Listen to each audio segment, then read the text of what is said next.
Soul Nomad and the World Eaters. Developed and published by NIS. Came out in 2007.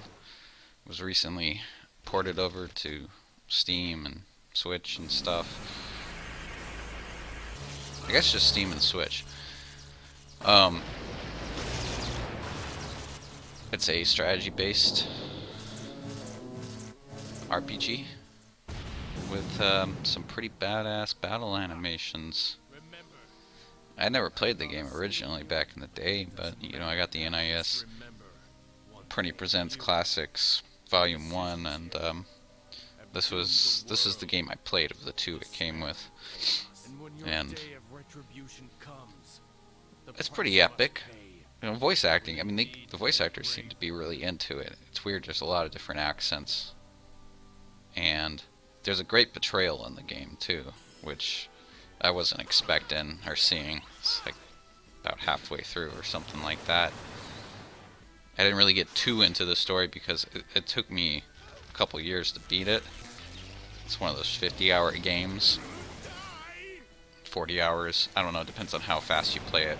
What's cool is you can replay it as either evil or normal. So I didn't play it as evil, so I'm looking forward to doing that. I'm going to go back and I'm going to devour the world. Gig is awesome. Gig is this character that's trapped inside of you, and he's an asshole. He uses foul language. He's a complicated character and an interesting one. You yourself, you're kind of a silent protagonist, but you have choices every now and then that you can make. It's kind of weird though, sometimes like your choice is just ... but I'm sure there's a reason why. It's funny because even though I've beaten the game, I'm still looking forward to going back and experiencing more of what it has to offer. Battle formations, it's just you can pretty much grind your characters as much as you want, and it's a lot of fun putting your units together and finding out what works, or just doing your own thing and making it work too.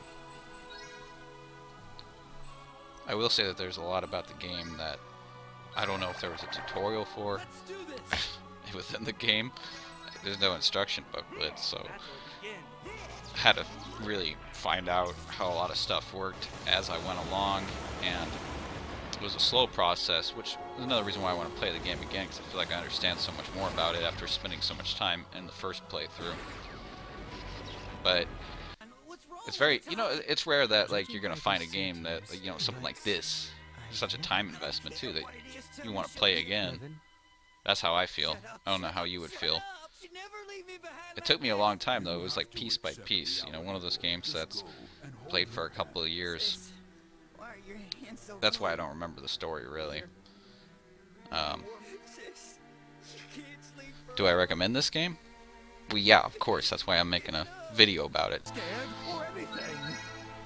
You know what? I just looked up the manual online. I'll be including a link in the video in case you played this game and had some trouble too, or whatever. The advantage, I guess, of having like a remake like this or a port like this is that, well, the original manual should be there on the internet, so I'll include it in the video description.